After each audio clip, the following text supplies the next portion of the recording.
Hello friends, Sathya tube சேனலுக்கு உங்கள் அனைவரையும் அன்போடு வரவேற்கிறேன்.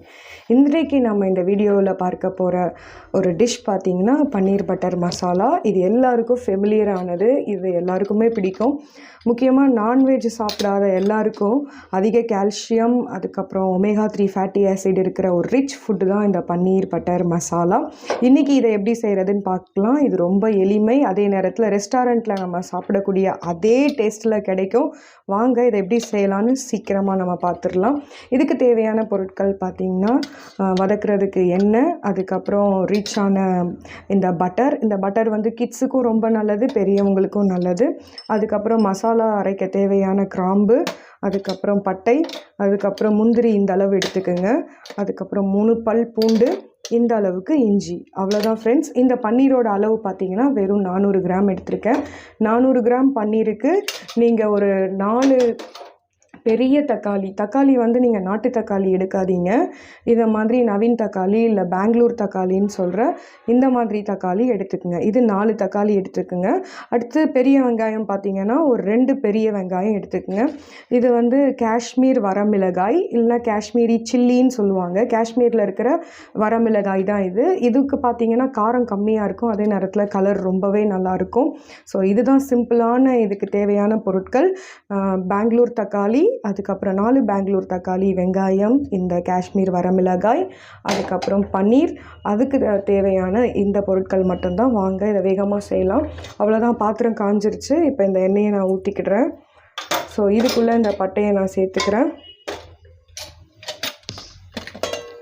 ஸோ இந்த பட்டை பார்த்திங்கன்னா இந்த அளவுக்கு திக்கான பட்டை வாங்குங்க, அப்போ தான் ரொம்ப வாசமாக இருக்கும். அதுக்கப்புறம் இதில் 4 கிராம்பு சேர்க்குறேன். அதுக்கப்புறம் இதில் இஞ்சி சேர்த்துடுறேன். அதுக்கப்புறம் 3 பல் பூண்டு சேர்த்துடுறேன். நெக்ஸ்ட்டு இந்த வரமிளகாயை சேர்க்குறேன்.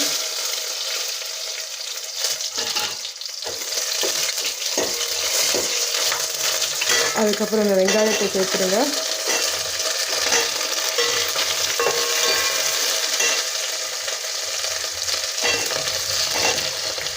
இது எல்லாத்தையும் நம்ம அரைக்க தான் போகிறோம், அதனால் நீங்கள் நல்லா ஒரு ஃபைன் சாப்ஸ் பண்ணணும்னு அவசியம் கிடையாது. நீங்கள் 1-2 வெங்காயத்தை கட் பண்ணாலும் அது வதங்கிடும். இந்த வெங்காயம் கொஞ்சம் வதங்கினதுக்கப்புறம் தக்காளியை சேர்த்துடலாம். ஸோ இந்த பன்னீர் பட்டர் மசாலா நீங்கள் கீ ரைஸ்க்கு சேர்த்துக்கலாம், நெய் ரைஸுக்கு சேர்த்துக்கலாம். அதுக்கப்புறம் சப்பாத்திக்கு நல்லாயிருக்கும், தோசைக்கும் நல்லாயிருக்கும், நெய் ரோஸ்ட்டு தோசைக்கும் இது ரொம்பவே நல்லாயிருக்கும். இது வந்து ரொம்ப நல்லா ப்ரௌனிஷாக வதங்கணும் அப்படின்ற கட்டாயம் கிடையாது. லைட்டாக உங்களுக்கு வெங்காயம் வந்து இந்த மாதிரி பாலிஷ்டாக தெரியும், அந்த ஸ்டேஜ்லேயே நீங்கள் தக்காளியை சேர்த்துடலாம். தக்காளி வந்து நீங்கள் இவ்வளோ இருந்தாலுமே இது வந்து நவீன் தக்காளி தான், அதனால உங்களுக்கு இதில் புளிப்பு இருக்காது. அதனால் நீங்கள் இந்த அளவுக்கு தாராளமாக சேர்த்துக்கலாம். அப்போ தான் உங்களுக்கு நல்ல கிரேவி கிடைக்கும். சில பேர் இந்த தக்காளியை வந்து வேக வச்சு அதுக்கப்புறம் அதை அரைச்சி சேர்ப்பாங்க. ஆனால் அது பார்த்திங்கன்னா நீங்கள் அந்த டைமுக்கு மட்டும்தான் யூஸ் பண்ண முடியும். கொஞ்சம் நேரத்தில் அது ஒரு நீர் விட ஆரம்பிக்கும். நான் செய்கிற மெத்தடில் செஞ்சிங்கன்னா நீங்கள் அடுத்த நாள் கூட மீதியை ஃப்ரிட்ஜில் வச்சு நீங்கள் சூடுபடுத்தி அடுத்த நாள் காலையில் பிரேக்ஃபாஸ்ட்டு கூட யூஸ் பண்ணிக்கலாம். இப்போ நான் இதை நைட்டு டின்னருக்கு செஞ்சிட்ருக்கேன். நான் இது மீதியை எடுத்து காலையில் பிரேக்ஃபாஸ்ட்டுக்கும் இதே இதை யூஸ் பண்ணிக்கிடுவேன். அவ்வளோதான். இது வதங்கிறதுக்கான உப்பு சேர்த்துக்கிடுறேன் நான்.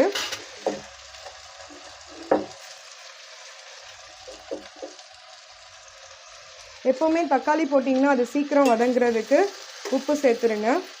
நான் 2 சின்ன ஸ்பூனில் இருக்க உப்பு சேர்த்துட்டேன்.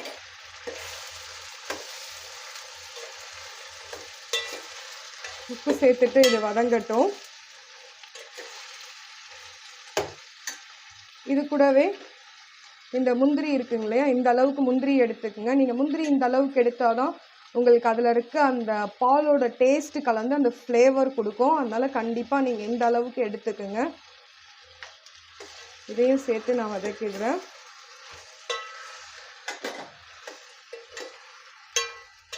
அவ்வளோதான். இது ரொம்ப ரொம்ப ஈஸி. எண்ணெய் சேர்த்துட்டு அதுக்குள்ளே பட்டை, கிராம்பு, வெங்காயம், தக்காளி, இந்த காஷ்மீரி சில்லி, அதுக்கப்புறம் இந்த முந்திரி, இது எல்லாமே சேர்த்து வதக்கிடணும்.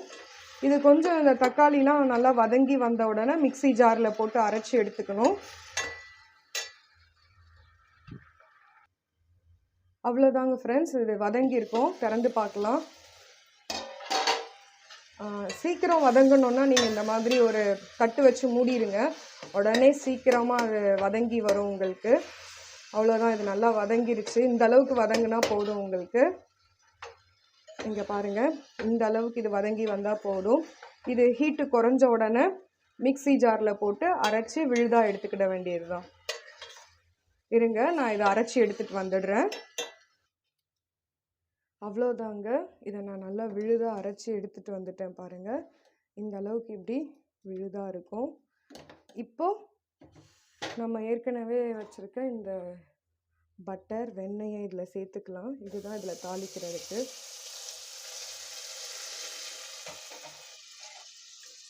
அதுக்கப்புறம் வாசத்துக்காக இந்த 2 பிரியாணி இலை, அடுத்து மீதி இருக்க கிராம்பு, அதுக்கப்புறம் பட்டை.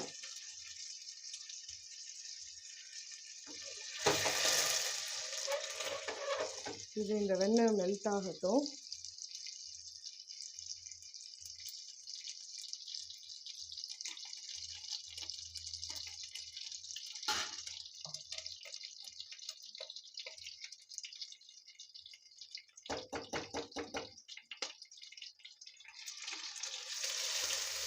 அவ்வளோதான், வெண்ணெயும் அதுவும் பொரிஞ்சு வர்ற இந்த ஸ்டேஜில் நம்ம சேர்த்து வச்சுருக்க இதை உள்ளே ஊற்றிடுங்க. இதை நல்லா உள்ளே நீங்கள் ஊற்றிட்டு கிளறி விட்டுக்குங்க. அப்புறம் இதுக்குள்ளே இருக்க கிரேவிலாம் வர்றதுக்காக கொஞ்சம் தண்ணி சேர்த்துக்கிறேன். தண்ணியும் ரொம்ப சேர்த்திங்கன்னா தண்ணியாக போயிடும். அதனால் தண்ணி அளவு நீங்கள் பார்த்து சேர்த்துக்குங்க. இப்படி தான் இருக்கும்.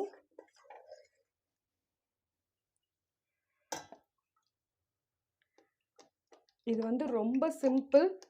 அதே நேரத்தில் உங்களுக்கு ரெஸ்டாரண்ட்டில் சாப்பிட்ற டேஸ்ட் உங்களுக்கு கிடைக்கும். கண்டிப்பாக இதை நீங்கள் ட்ரை பண்ணி பாருங்கள். சீக்கிரத்தில் நம்ம இதை செஞ்சிடலாம். அவ்வளோதான். ஸோ இதில் வந்து நான் ஏற்கனவே சொன்ன மாதிரி இதில் கால்சியம் அதிகமாக இருக்கும். ஒமேகா 3 ஃபேட்டி ஆசிட் இருக்குது. இது ஹார்ட்டுக்கு ரொம்ப நல்லது, மென்டல் டெவலப்மெண்ட்க்கும் ரொம்ப நல்லது, பிரெயினுக்கு நல்லது, குழந்தைங்களுக்கு இது ரொம்ப ரொம்ப நல்லது. பெரியவங்களுக்கும் இதில் இருக்க கால்சியம் வந்து அவங்க எலும்புகளெல்லாம் ஸ்ட்ராங் ஆகுறதுக்கு உதவி செய்யும். இதை வந்து மோஸ்ட்லி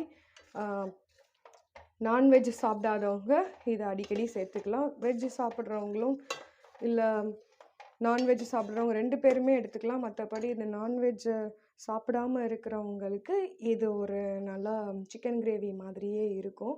அதாவது அந்த அளவுக்கு அந்த மசாலா ஸ்மெல் இல்லைனாலும் இதோட டேஸ்ட் ஒரு டிஃப்ரெண்ட்டாக இருக்கும். ஸோ வீட்டிலையே நம்ம இதை ஈஸியாக ரெடி பண்ணிடலாம். இது கொஞ்ச நேரம் அப்படியே பபிள்ஸ் வரும்போது நம்ம வச்சுருக்க இந்த பன்னீரை ஆட் பண்ணிக்க வேண்டியது தான். இந்த பன்னீர் வந்து நம்ம வீட்லேயும் செய்யலாம். அது எப்படி செய்கிறதுன்றது உங்களுக்கு இன்னும் ஒரு வீடியோவில் நான் காட்டுறேன். அவ்வளோதான். இது லைட்டாக இந்த பபிள்ஸ் வர நேரத்தில் நம்ம வச்சுருக்க இந்த பன்னீரை இதில் ஆட் பண்ணிவிடுவோம். ஸோ பன்னீர் நீங்கள் இந்த அளவுக்கு கட் பண்ணி எடுத்துக்கோங்க.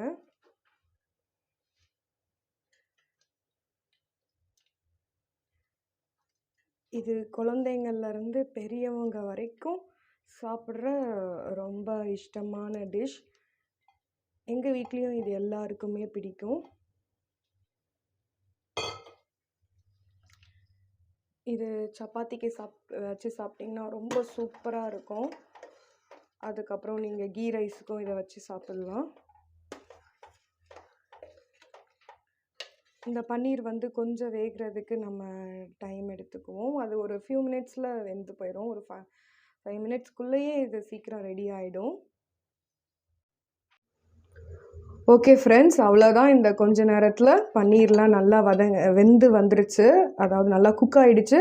இப்போ நான் அதை ஒரு பவுலுக்கு உங்களுக்கு ட்ரான்ஸ்ஃபர் பண்ணியிருக்கேன். அவ்வளோதான், பன்னீர் பட்டர் மசாலா ரெஸ்டாரண்ட் ஸ்டைலில் நமக்கு ரெடி ஆயிடுச்சு. இதை சப்பாத்திக்கு கீ ரைஸ்க்கும் வச்சு சாப்பிட்டா சூப்பராக இருக்கும். இன்றைக்கி நான் இதை சப்பாத்தியோடு வச்சு சாப்பிடலான்னு இருக்கேன். நீங்களும் வாங்க. ஓகே ஃப்ரெண்ட்ஸ், இந்த வீடியோவை நீங்கள் இவ்வளோ நேரம் பார்த்ததுக்கு ரொம்ப நன்றி. இந்த வீடியோவை சப்ஸ்கிரைப் பண்ணாதவங்க சப்ஸ்கிரைப் பண்ணிக்கங்க. அப்போ தான் நான் செய்கிற குக்கிங், அதுக்கப்புறம் நாங்கள் கொடுக்குற டிப்ஸு, அதுக்கப்புறம் விலாக்லாம் உங்களை சீக்கிரமாக வந்து அடையும். நீங்கள் எங்களுக்கு சப்ஸ்கிரைப் பண்ணதுக்கு நன்றி. தொடர்ந்து உங்கள் ஆதரவை எங்களுக்கு கொடுக்க போகிறதுக்காகவும் நன்றி சொல்லிக்கிறேன். Thank you friends. அடுத்த வீடியோவில் உங்கள் எல்லாரையும் சந்திக்கிறேன்.